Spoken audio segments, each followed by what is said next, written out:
आज के प्रश्न में हम इस 83 प्रश्न को सॉल्व करेंगे, जो बहुत ही सरल भी है और बहुत ही इम्पॉर्टेंट है।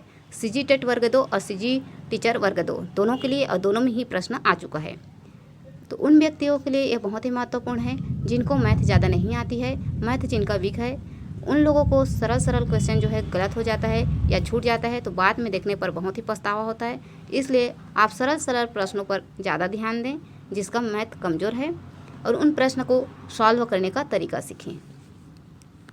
तो चलिए स्टार्ट करते हैं। एक कार किसी यात्रा को 11 घंटों में पूरा करता है। पहली आधी 30 किलोमीटर प्रति घंटा और दूसरी आधी 25 किलोमीटर प्रति घंटा पर कार कुल कितनी दूरी चली। यानी कि इस प्रश्न में पूछा गया है, कोई एक यात्रा है जिसको तय करने में उसको 11 घंटे लग रही है, लेकिन वह 2 बार में तय कर रही। इस पूरा 11 घंटा जो लग रहा है तय यात्रा करने में, उसको 2 बार में वह तय कर रहा है। पहला है पहली आधी 30 किलोमीटर प्रति घंटा, ये जो है 30 किलोमीटर प्रति घंटा है, यानी कि 30 किलोमीटर प्रति घंटा के रफ्तार से चल रहा है तो ये कम ही होगा।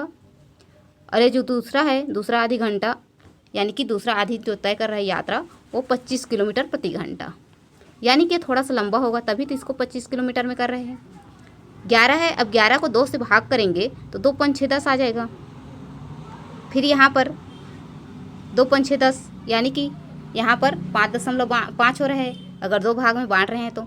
लेकिन जब ये 25 है और ये 30 है तो स्वाभाविक सी बात है कि जो 30 है 30 किलोमीटर प्रति घंटा की चाल से, यह 5 घंटा में होगा, और जो 25 किलोमीटर प्रति घंटा की चाल है वह 6 होगा।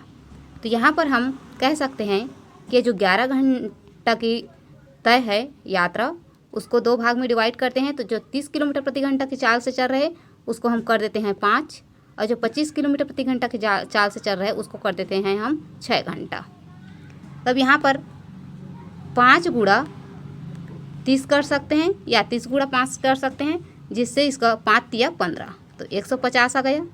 अब इसी का 6 गुणा 25 करेंगे, तो 6 गुणा 25 करने से कितना होगा, 25 छक्का 150, तो 150 को जोड़ेंगे तो कितना आ गया, 300। तो हमारा उत्तर क्या आ गया, 300 किलोमीटर। तो यह प्रश्न आप लोगों को समझ में आ गया होगा, और इसी तरह से सरल सरल प्रश्नों पर ज़्यादा ध्यान दें जिसका मैथ कमज़ोर है, और कठिन प्रश्नों को हल करते करते हमारे जो सरल प्रश्न है छूट जाता है।